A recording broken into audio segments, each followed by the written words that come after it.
photos. All right, folks, we're going to get started. Hello, everyone. On behalf of the Hurley and the Cummings family, I just want to welcome you to today's gathering. My name is Jonathan. I'm a local officiant here in Durham, and I'm very honored to be facilitating today's time together as we grieve the death, but also celebrate and remember the life of Jane Hurley. To her family, both immediate and extended, Tommy, Sharon, David, Barbara, Paul, I'm just sorry for your loss. Yeah. Allow me to start with just a word of reflection. We've come today to say goodbye to Jane. She lived a full life with some tough final years. As we grieve her death, we believe that she's now resting peacefully, not suffering or sick. We're thankful that we can gather today, not only to acknowledge death, but also, very importantly, to remember and celebrate life. So today we will remember and celebrate Jane well. Thank you. Jane Hurley was born on October 3rd, 1951. She passed away on January 8th, 2026. She leaves behind her loving husband, Tommy Cummings, who she met in London in 1976, 2 years after I was born. She was a respected mom to Sharon and Joseph, loving grandmother to Julian, and loving sister to David, Barbara, and Paul. Jane was an unassuming and humble woman, quiet and gentle, yet very articulate and wise when she spoke. And for this and many other reasons, it's hard to say this, but Jane has left us. And for this we grieve, and we're sad, and we should be sad. When someone passes away, we grieve their death, we grieve what we think they're missing out on, we grieve some of the struggles that they had to endure. We also grieve what we're going to miss about them, and more than anything, we grieve what we loved about them, because we're going to miss that. An ancient saying says this: "Be gracious to me, for I am in distress. My eye is wasted from grief, and my soul and my body also." When we feel grief, it's kind of all over us, right? It's in our minds, it's in our hearts, it's also in our bodies. So if some of you had some aches and pains this week, it comes from grief, because our bodies are kind of feeling all the emotions that are in us. So today, in these brief moments that we have together, we can grieve a life that we will miss, the life of someone who loved so much, who did the best that she could each and every day, the life of someone who was a bright light to everyone around her, who gave and who lived so well. Jane was someone who saw the best in others. Because of that, she chose never to criticize or judge. And I think that's a beautiful quality, because when you look in someone's eyes, you see their humanity and recognize that they are like you in so many ways, but dealing with their own stuff. To balance our grief today, I think of what we lost, we also have to take the time to be grateful for the life and the time that you had with Jane. I believe wholeheartedly that we can balance grief and gratefulness. It's not always easy, but it is possible. If you knew Jane for a short time, if you knew her for a long time, you have to be grateful. And I know you are. We can and we should appreciate all the moments that we encounter anyone on this earth, especially those that we love. Because those moments, those experiences, those relationships, they shape us. They make us who we are. The good moments, even the tough moments, the awkward moments, they make us who we are. So those moments don't end when someone leaves us. Because they've impacted us so much, they kind of carry on with us forever in our days until we pass away. And so their life, in this case, Jane's life, has a ripple effect on all our lives. So that means there's a little bit of Jane in all of you. And for this reason, and so much more, I think we can say this, that Jane's life mattered. And I bet you can all give me your own reasons why she mattered to you. And that's why it's beautiful. If you talk to Tommy, you'll hear one thing. If you talk to David, something else, Sharon, something, and all of you, because she was a friend or a colleague or someone that you just knew in the neighborhood. You knew her when you were younger, or you just met her recently. We all have our own reasons of why someone matters to us. And you all have your reasons why Jane mattered to you. So we trust that the moments that she shared with people left some kind of dent, left some kind of impact. And from just the conversations I've had this week, we know that her connection to Al-Anon definitely encouraged, inspired, helped so many people that were dealing with their own struggles. And from everything I've heard and learned about Jane the last few days, I can see that she did leave a mark on folks, an impact on everyone that she touched. As I said, I was on to spend some time with Tommy and with Sharon as well, and we talked about Jane and who she was. And some things that were notable to me were that she had a quiet and gentle demeanor about her. At the same time, she spoke her truth, but always did it in a gentle and loving way. I think that's really good for us to hear. Speaking the truth is wonderful. What's better is speaking it with love. And I think that's important. She was full of wisdom. Jane also liked to laugh and have a good laugh. She loved to dress well, and she loved shoes. Yeah. And I love shoes, so I think it's a good thing to like shoes. It's okay. We wear them every day. It's good.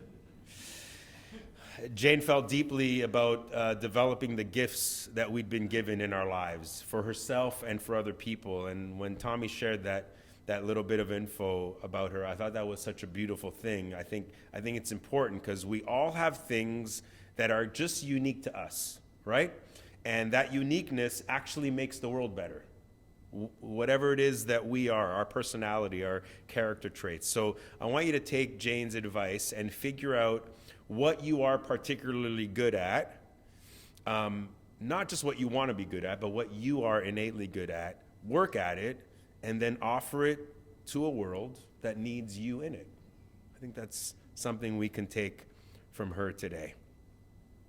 You know, the main reason that we're here is to remember all the amazing qualities that we loved about Jane, about your wife, about your mom, about your grandmother, your sister, your friend, your colleague. So at this time, I'm going to turn it over to some of Jane's loved ones to share a few words about her. And the first person I'm going to invite is David, her brother. So David, why don't you come? Thanks, Jonathan. In memory of Jane, thank you for coming. I'm Dave, Jane's older brother, remembering my sister. Jane, a woman who made her presence known and whose absence is deeply felt. Jane wasn't someone who faded into the background. She had opinions, laughter, and a way of filling a room that you noticed right away. Since Jane's passing last Thursday, I've been flooded with memories of so many things from when we were children together and kids. But the weather today reminds me of my mother Wilma stuffing Jane in a some 20-pound snowsuit so she could play goalie in our backyard rink. When my wife Cheryl and I bought our first home, Jane lived with us for the years, and those years were full of life. She was part of the household. Family was a center of Jane's life. She loved being involved with her children, Paul and Aaron, and later our 5 grandchildren.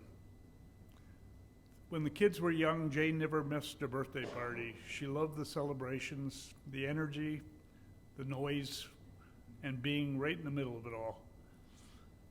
Those gatherings were brighter because Jane was there. Our son Paul remembers how much time he spent taking trips with Jane and the many sleepovers at Tom and Jane's house on Mary Street in Whitby and White Oaks. He thought Jane was much cooler than his parents, and particularly remember her real cool orange Camaro. Aaron remembers the yearly trips to Canada's Wonderland and always being her ride buddy. And granddaughter Nora loved the scary rides at Canada's Wonderland and always went with Jane, who loved them as well. Jane was a dedicated grade school teacher, and teaching was more than just a career. It was a calling. I remember when she was a kid how she always wanted to be a teacher. Over the years, she taught both primary and senior students, and I also remember that she was very involved in the union when she lived with us. Since retirement, Jane has dedicated much of her time involved in helping people through Al-Anon, which most of you people here know. My sister Barb, my brother Paul, and I miss Jane terribly. We feel sad for the years we hoped to have had, but we're grateful for the time we did share, for the memories, the laughter, and the life she brought into ours. Jane, you were loved deeply, and you will never be forgotten. Thank you.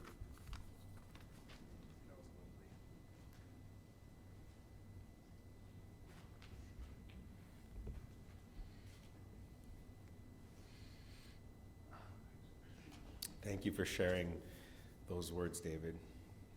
And Tommy yesterday said that Jane was cooler than you, so just wanted you to know that.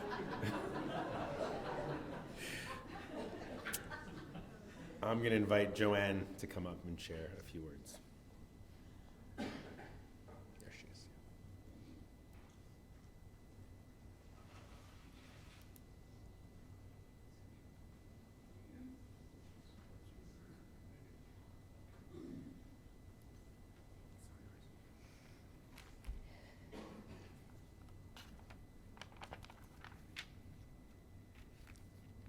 Full house, expecting nothing less for Jane. My name is Joanne, and I met Jane through service to our shared fellowship over 20 years ago. For the past 17 years, she's been my person. Thought I could get through this. She's been my go-to and my sounding board and my dearest friend. Like so many of you, I am navigating this profound loss one day at a time. Jane accepted me when I choked out my deepest fears. She celebrated me when I shared my insights and my successes. She supported me when I lived difficult times. She challenged me when I got caught up in my head. I have this vivid memory of me going on, and then she just stopped me and she says, "Do you even hear yourself right now?" That's the kind of wisdom she was able to dish out.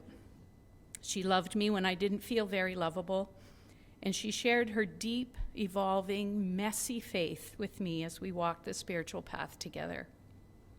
She did this with me, and I know she offered this to others as well. Her love, her acceptance, her twisted humor, her creativity, her humanity, she shared these gifts broadly and freely.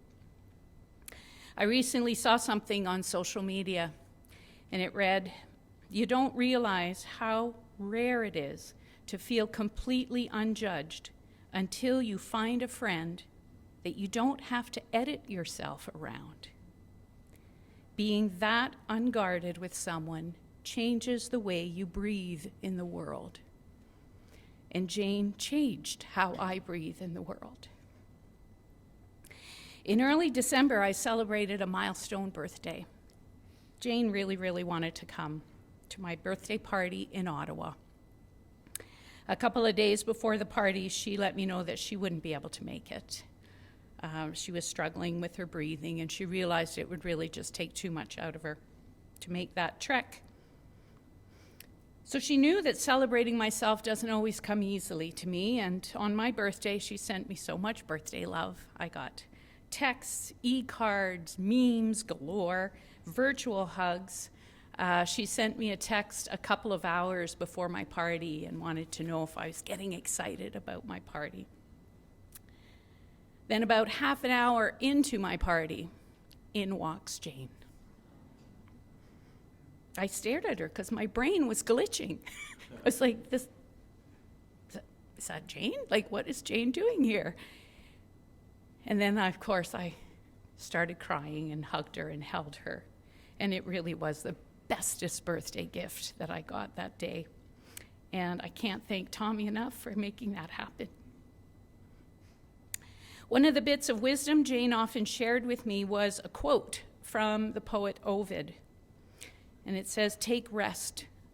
A field that has rested gives a beautiful crop." And she is now at rest.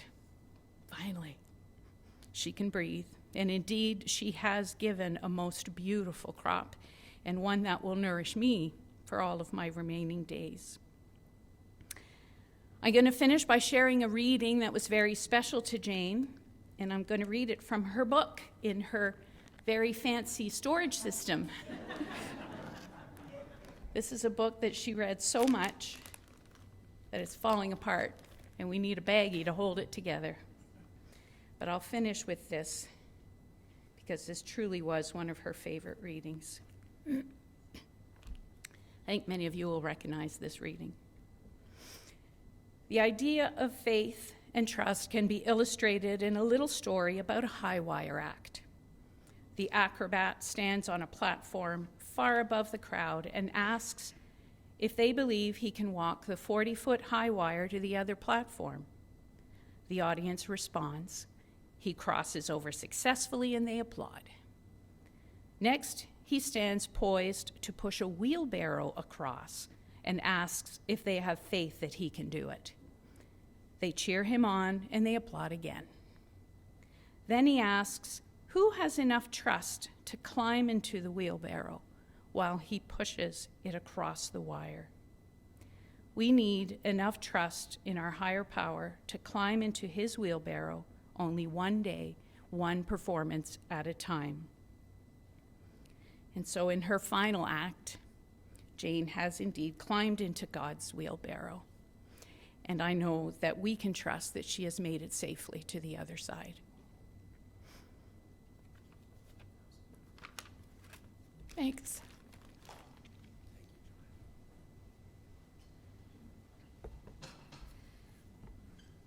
That was lovely, thank you. I'm going to invite Rachel to come up.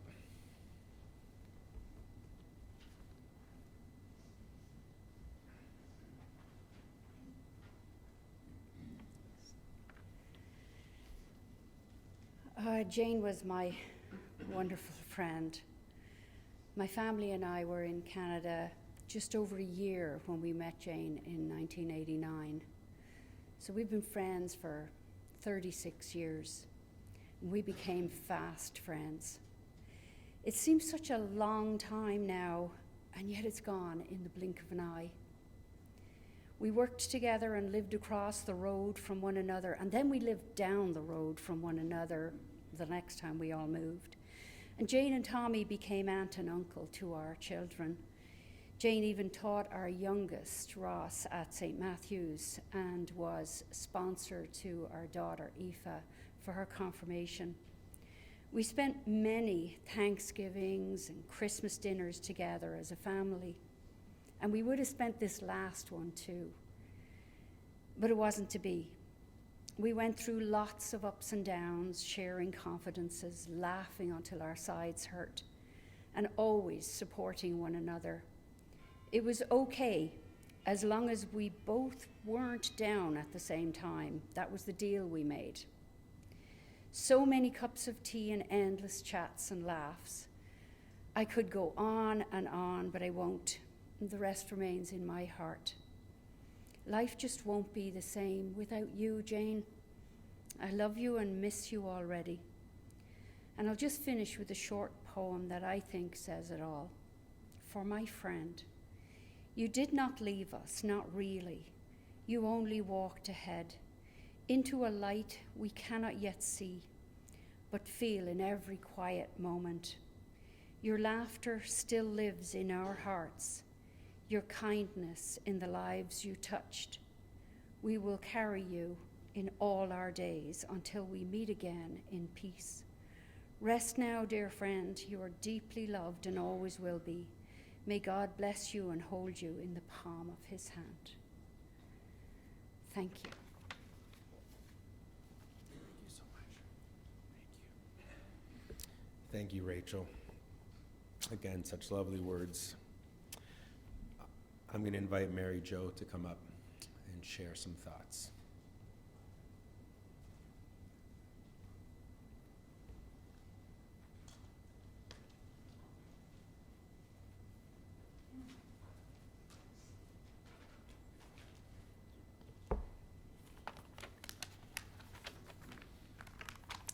Hello, dear friends and family of Jane. My name is Mary Jo Marin. We're here to celebrate Jane, who inspired so many of us, and celebrate the beauty of Jane's life. Jane meant a great deal to me and to my family. Jane and I taught together in the 80s and 90s. We bonded over philosophy of education and subsequently developed a friendship that lasted over 40 years. As a teacher, Jane was passionate and enthusiastic about teaching. She was respected, loved, and held in high esteem by colleagues, students, and the parents of her students. In retirement days, we'd often run into students and parents in Starbucks. Jane would never miss an opportunity to find out how they were doing and what they were doing. She always had something positive to say about how she remembered them in school days. Colleagues valued Jane's knowledge and sought out her expertise. When there was committee work to be done, colleagues happily joined, knowing the job would be efficient, professional, and productive. Jane was often asked to go into administration, but she felt a strong commitment to her students and to teaching them. Jane also championed the causes of teachers, representing us on official union committees. She contributed long hours of her personal time in leadership roles. Jane was a strong advocate and was ready to fight for what she believed in. Each year, Jane was asked to create the sets for the school play. Jane's love of art brought us so much joy. In days before computers, she made huge panels, all created and painted by her students. Her classroom was a hubbub of activity with creative minds and hands at work. She made the experience fun, and the students were happy to give up their work that they thought they were missing. Jane's classroom reflected her creative and welcoming energy. Jane's students enjoyed school and were excited about learning. She made significant and positive impacts on their lives. Her ability to understand and respond to students' emotional states contributed to the impact of students. Jane's dedication inspired us to aim higher and care deeper. As a friend, I got to know Jane first as a colleague. I respected her philosophy, her love of students, and her rapport with staff. We started going out for lunch on a daily basis to re-energize for the afternoon, talk about best practices, and talk about our personal lives. Jane made the ordinary routine of daily lunches feel special. We connected on so many levels and built a lifelong friendship. Jane had so many qualities that mattered in developing a lasting friendship. Her honesty created a safe and close bond, as did her attentive presence, her laughter, and her shoulder to lean on when the world seemed heavy. When I needed Jane, she was always there, especially through times of struggles with the loss of my younger brother, as well as normal stressful moments. She had the ability to empathize, listen, and relate. She made me feel I could confide in her without the fear of judgment or betrayal. I valued her wisdom, resilience, and strength. Jane lived well. She lived authentically in all areas of her life and taught me so many lessons. And with Tommy, they used their strengths to help. Jane spoke with love and fondness of her many friendships. She never spoke ill of anyone. I feel I know so many of you through Jane. As we move forward, I think of Jane's closing words in her communications with me. Thoughts like choosing happiness, choosing hope, choosing acceptance. Her energy lives on through the memories we have of Jane. Jane, I love you.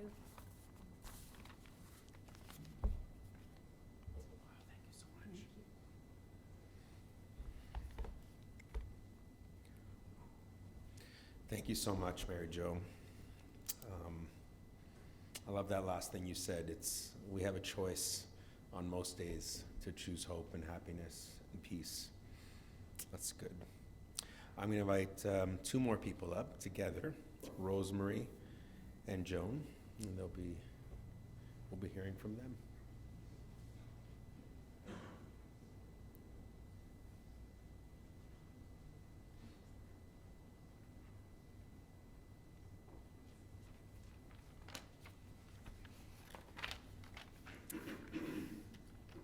I've been blessed to call Jane my best friend for over 25 years. We met through a group of like-minded people, and over time she became my mentor, my closest friend and confidant, and in so many ways, my steady guide. We shared so much life together. We traveled to conventions. We went to TIFF to stargaze and watch movies before they were released, and we saw Salma Hayek, just so you know, and Jennifer Aniston. We learned to golf together, and we often laughed until our stomachs and our faces hurt. Those laughs are some of my most treasured memories. When life was hard, I shared my struggles with Jane. She was always there, listening with an open heart and an open mind. She encouraged me to be a better person and helped me to grow into who I am today, and her support was always constant, loving, and grounded. When Mike and I began to spend winters in Florida, Jane and Tommy started coming to Florida too and staying where Mike and I were. We shared such happy times, eating carrot cake in DeLand, enjoying dinner at our favorite restaurant, and spending times together just being us. We also shared meaningful conversations, laughter, and deep fellowship. One thing Jane always did without fail was to tell me that she loved me every time we hung up the phone or said goodbye. That love never wavered, and I carried it with me now. I will miss Jane every single day, and I am forever grateful for her friendship, her guidance, and the gift of having had her in my life. Jane's love and lessons will continue to live on through all of us that she touched.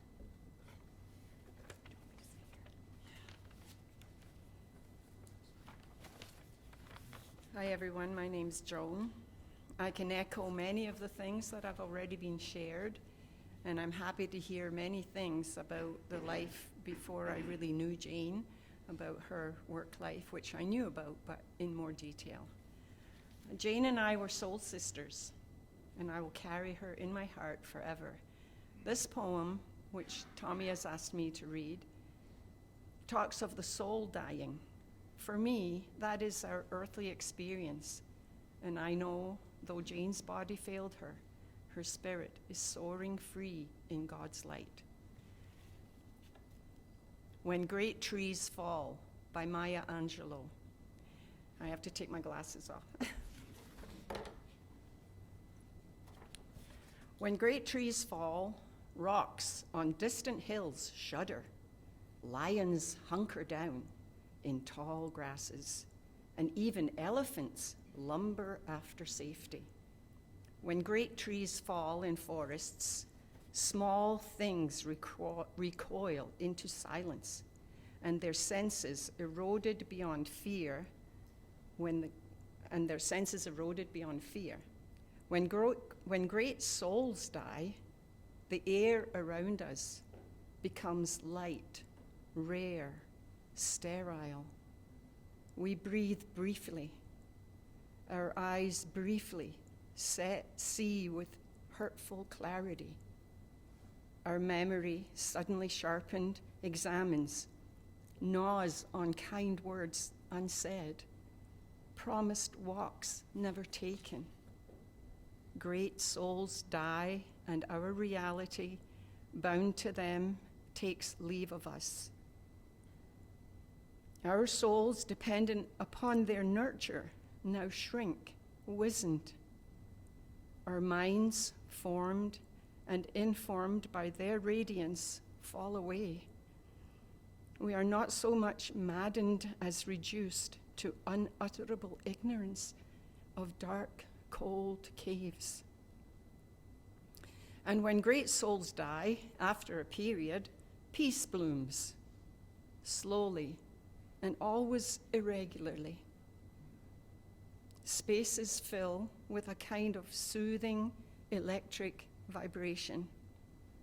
Our senses restored, never, ever to be the same, whisper to us, they existed.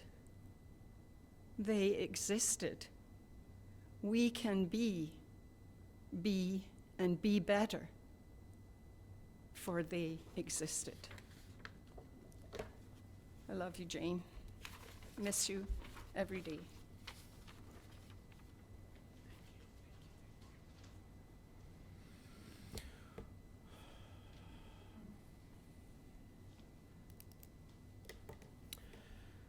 Thanks to everyone who spoke, all of you. Just a wonderful kind of connection between all of those words. It's just lovely to listen to that. It's all the wonderful things you said about Jane. And in some ways, it's not easy, but at the same time, it's just so important to keep these memories alive. And doing so helps us balance grief and gratefulness and grief and joy. I think what's beautiful about gatherings like this is that we look back and we do our best to appreciate the whole of somebody's life. And when you live 74 years, and it for me that feels young still, but it's still easy to overlook some of the parts in someone's life because, they've lived. However, I think we've done well just to recognize Jane in her fullness.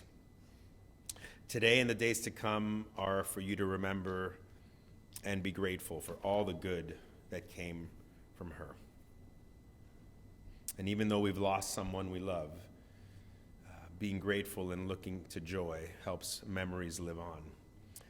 Years ago, I wrote a song during a season of my life where my father and my mother-in-law passed away. It was about a year apart from each other. And the song is called I Lost, But I Won. And in those funeral gatherings that were kind of close together in a sense, a year apart, you hear over and over again, I'm sorry for your loss, I'm sorry for your loss. And those are things you should say. I'm not telling you not to say that. But in my mind, I started to kind of turn it a little bit on its head. And every time someone said that, I would remind myself, thank you. Didn't tell them this. I told myself this. I said, thank you, but I think I won. I think I won because I had my dad for 30 years of my life, and I was grateful for that. And it just gave me a different perspective. And so I want to tell you today that you won because you knew Jane. You won because she was your wife, Tommy, because she was your friend and your sister, and because she was your colleague, because you got to travel to conventions together. You won. The world won because Jane was in it.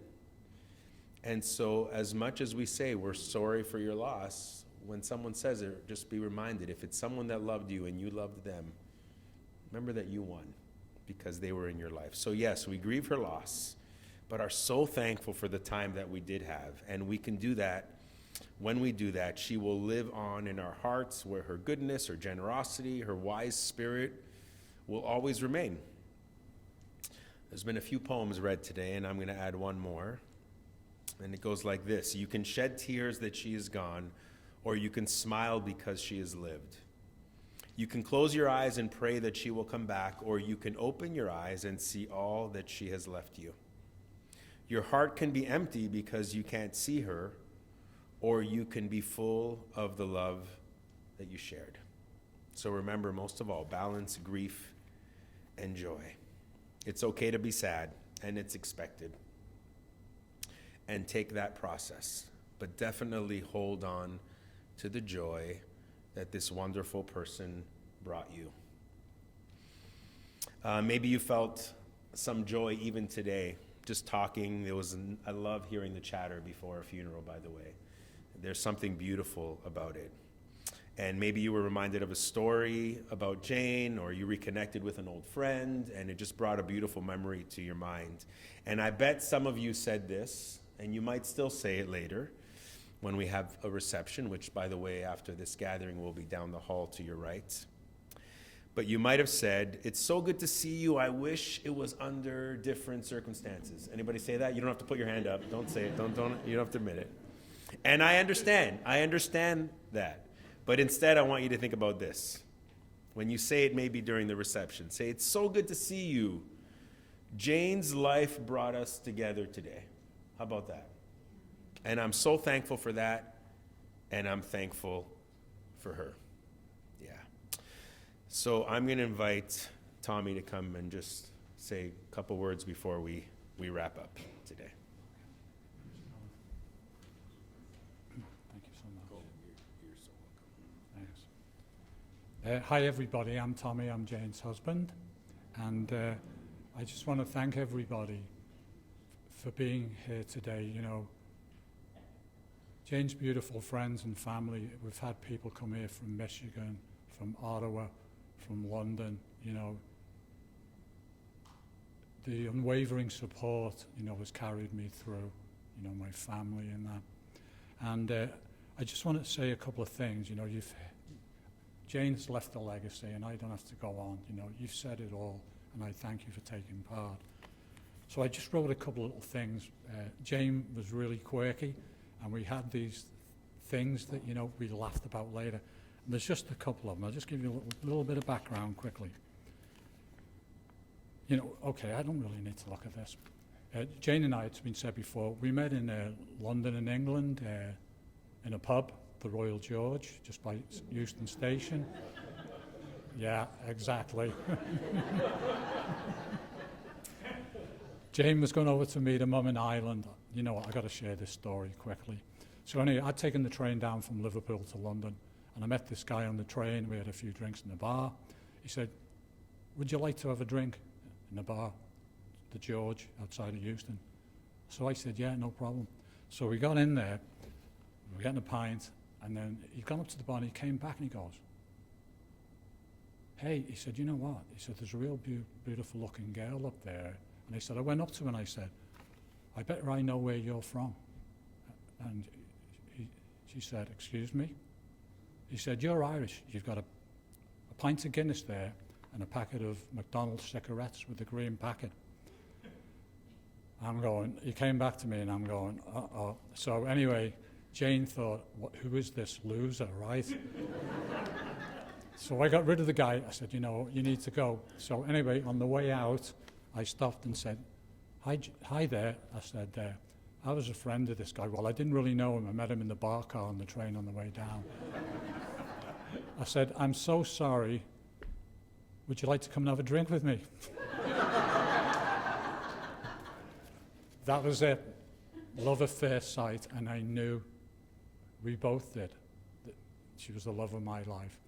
And that was 50 years ago, and we've had this amazing romance. It's kept fresh, I think, because of our spiritual growth. And, you know,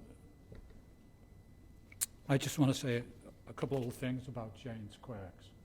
I'll give a couple of quirks, and I'll just end with this. You've all probably seen the shoes there, right? Right. Well, Jane has this thing about shoes. If any of you are short of shoes, just come round to the house. I've got a shoe store in the closets.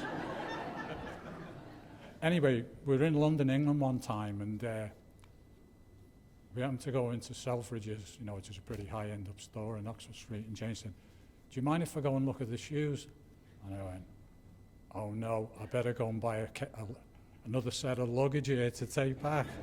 I was dreading it. Anyway, the other thing as well I just want to mention about as well, my mum passed away on Boxing Day, 1994, and my good friend Les, who was here, I called him, and I was supposed to work an electrician on a shutdown of Fords and that.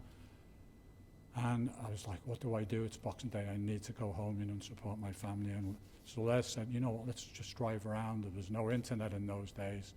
So we drove around. We actually found a tour operator, and we got 2 tickets with British Airways, which was a godsend. So anyway, we got to the airport that night, and I was in the queue, and I was just getting up to check in. And Jane has kind of disappeared. And the guy said to me, the check-in agent, this is your lucky day. And I thought, lucky day, my mum's just died. He said, you're being upgraded to first class. Then I heard this voice behind me go, I'm with him, I'm with him. So I guess my message here is, remember these dark times of our life, when someone's passed away who we dearly love and that. I truly believe there's a benign power, that helps us get through our suffering. And that was typical that night, in the midst of this grief and panic and that, getting upgraded to first class and that. That was my higher power acting anonymously, Anyway, I just want to thank everybody for being here. I thank you, Jonathan, for overseeing this. You're the love of my life, honey, and I know you're soaring with angels. Thank you.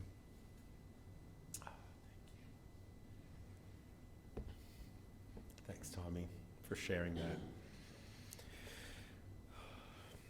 Well, folks, it's clear just from the words we shared today, spoken, from the time shared with family, support demonstrated in this space, that Jane loved the life that she was given, that she lived it well, that she gave well, that she laughed lots, that she shared wisdom. And some of you know that from brief encounters, and some from days and days of life together. So with that in mind, I just want to close with a final reflection. We've come today to say goodbye, to celebrate a wonderful woman. Her life is complete. She's not suffering or hurting, but at peace. Breath is a privilege. Life is a gift. Jane Hurley was given 74 years to live, and she lived it to her best. May her family be comforted in these coming days as they continue to miss her deeply, while at the same time we anticipate feeling much joy every time we remember her. We are thankful for her life, all of it, from the very beginning to the very end. And I close with a prayer that many of you know. God, grant me the serenity to accept the things I can't change, courage to change the things I can, and the wisdom to know the difference. We now say our final goodbyes to Jane Hurley.